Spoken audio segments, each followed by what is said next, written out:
What's up? Welcome into Front Yard Fantasy. I'm Jay, and today I've got three players for you that are late round sleepers, late round gems, draft values, whatever you want to call them. But I've got three players that I think are going way too late in drafts, have some really good opportunity for this upcoming season, and could turn into some great values. The ADPs that I'm using for this video come from Fantasy Pros. The first player I'm going to talk about is rookie wide receiver from the Dallas Cowboys, Jalen Tolbert. He's currently going 193rd overall, wide receiver 67. And with the opportunity that's in front of him for this upcoming season, I think that's absolutely absurd.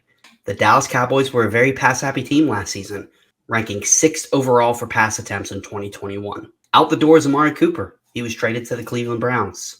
Out the door is Cedric Wilson, signed with the Miami Dolphins.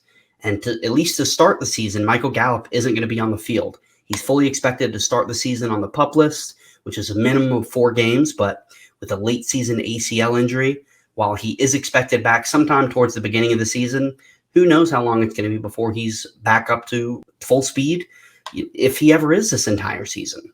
So Amari Cooper had a 16% target share last year. Michael Gallup had a 10% target share last year. Cedric Wilson, 10% target share. Those three players take up over 30% of the target share from last year. Now, Gallup technically still is on the team, and I do expect him to play this year, but there's plenty of opportunity for Tolbert to have a very nice target share for this upcoming season. I expect him to be the third option in this offense, and honestly, not that far behind Dalton Schultz. Obviously, CeeDee Lamb is going to have a huge target share. I think he's in for a top 5 season, but that's another video for another day. Dalton Schultz should be the number 2. Jalen Tolbert is going to at least start the season as the wide receiver 2 and could definitely carve himself out a very nice role. Plenty of touchdowns to go around as well. Dak Prescott threw for 37 last year. It's definitely not outside the realm of possibility for Dak to throw for over 40 touchdowns. Amari Cooper had 8 touchdowns. Michael Gallup had 2. Believe it or not, Cedric Wilson had 6 touchdowns last year. That's 16 of 37 touchdowns from these 3 players, 2 of which are no longer on the team, and 1 who's injured and is likely start the season on the PUP list. We don't know how many games he's going to miss. Now, Jalen Tolbert got it done in college, and yes, he went to a smaller school. He was the 2021 Sun Belt Conference Player of the Year as a senior, and yes, some people don't like that. His breakout age was later in his career. Jalen Tolbert did have a successful junior and senior season. While some people might say that it's a detriment that his breakout age was a little later, that his most productive years were his junior and senior seasons before he was able to put up these type of numbers, he had very good seasons. Over 1,000 yards, 8 touchdowns in both seasons. He had a 33.4% target share, 96th percentile in the entire country. And according to Reception Perception, Tolbert can pretty much do it all. His route tree, he finished at or above prospect average on every single route. According to Reception Perception, he finished at or above the prospect average in every single route on the tree. Tolbert can win at all levels, short, intermediate, and deep passes. He's got a real opportunity to carve out a role for himself in this offense early on in the season. While I don't think he's going to Wally Pip Michael Gallup, you youngsters out there who don't understand that reference, go look it up. It'll make a lot more sense. I do think that he's got an opportunity to establish himself as a weapon in what is expected to be a very high-powered offense. And even when Michael Gallup comes back, I expect Jalen Tolbert, if he's able to take advantage of his opportunity to have a role for the Dallas Cowboys the entire year, especially as late as he's going in drafts, he's well worth a shot. Up next is second-year running back for the Philadelphia Eagles, Kenneth Gainwell, currently going 161st overall, running back 51. You might be wondering why I'm saying that a running back on a team that is notorious for running back committees, has a running quarterback in Jalen Hurts, 2 guys on the team that are capable in Miles Sanders and Boston Scott. Why would I be suggesting that Gainwell is a late-round sleeper? He had 50 targets, was good for running back 24. He had an 11.3 target share, which was 16th for running backs. While those numbers may not jump out you as super impressive, he had a 28% snap share, which was 70th for running backs, 7-0. So even though the numbers aren't that crazy, he was very efficient when he was on the field and when he was used. He was the number 7 running back in fantasy points per opportunity.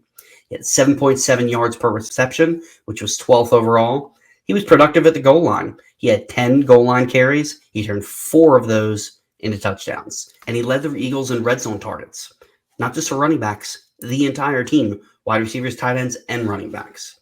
He's already established himself as the third down back for this team. He's working with the first team offense in training camp. They're splitting him out wide. They're putting him all over the field. I expect Kenneth Gainwell to be much more involved for this upcoming season, especially with Jordan Howard gone. Jordan Howard had 86 rushing attempts, 24 red zone rushing attempts. Boston Scott had 7 touchdowns. He's 7 red zone touchdowns. He has 13 career touchdowns. 7 of them came last year. I don't expect that to be repeated. In my eyes, Kenneth Gainwell is already a flex-worthy player. He's got a high target share on a team that said multiple times that they want to pass the ball even more this season. When he's getting the ball, he's producing. You give Kenneth Gainwell double-digit touches, a high target share, very easily could jump into running back 2 status, already flex-worthy and somebody who I am targeting at the end of drafts everywhere I can. Let's get into the last player, and he's none other than Cole Kmet of the Chicago Bears. Yes, everybody was expecting him to break out last season, and while he didn't break out, his season wasn't as bad as it seemed. There's definitely some signs of hope. Kmet's currently going 126th off the board as the tight end 12. He only had 7 points per game last season, which was good enough for tight end 21. Not necessarily something to get too excited about, but there's definitely some opportunity. Allen Robinson is gone, and he had a 13% target share. Kmet already had the second highest target share on the team last year with 17.7, which was the second highest on the team, 11th highest for tight ends. He had 93 targets, just under 100 targets, which was the 8th most for tight ends in the entire NFL. 6 touchdowns went to the tight end position for the Chicago Bears last year. 0 went to Cole Kmet. I do not expect that to happen again. He led the team in red zone targets and somehow didn't come down with a single touchdown. Yes, the entire team in red zone targets, and he had the second most red zone catches. My good friend Scott Rainier at MunderDiflinFF on Twitter found a very interesting stat that bodes well for Kmet's future. Since 2000, there's been 120 tight ends that have had 90-plus targets. There have only been 15 out of those 120 that had it happen in their first or second season. Some of the names that are on this list: Jeremy Shockey, Todd Heap, Antonio Gates, Jimmy Graham, Rob Gronkowski, George Kittle, Mark Andrews, Kyle Pitts, among others. New Bears offensive coordinator Luke Getzey's scheme figures to play to Justin Fields' strengths, which is the deep ball and rolling out. That bodes well for Cole Kmet's usage. I expect Kmet to be involved in this offense a ton. He's going to be a top 2 pass-catching option for Justin Fields. I expect a big leap for Justin Fields. In this terrible Bears offense last season, Cole Kmet had 93 targets. There's no reason it shouldn't jump over 100 this season. It traditionally takes tight ends a few years to get adjusted to the NFL.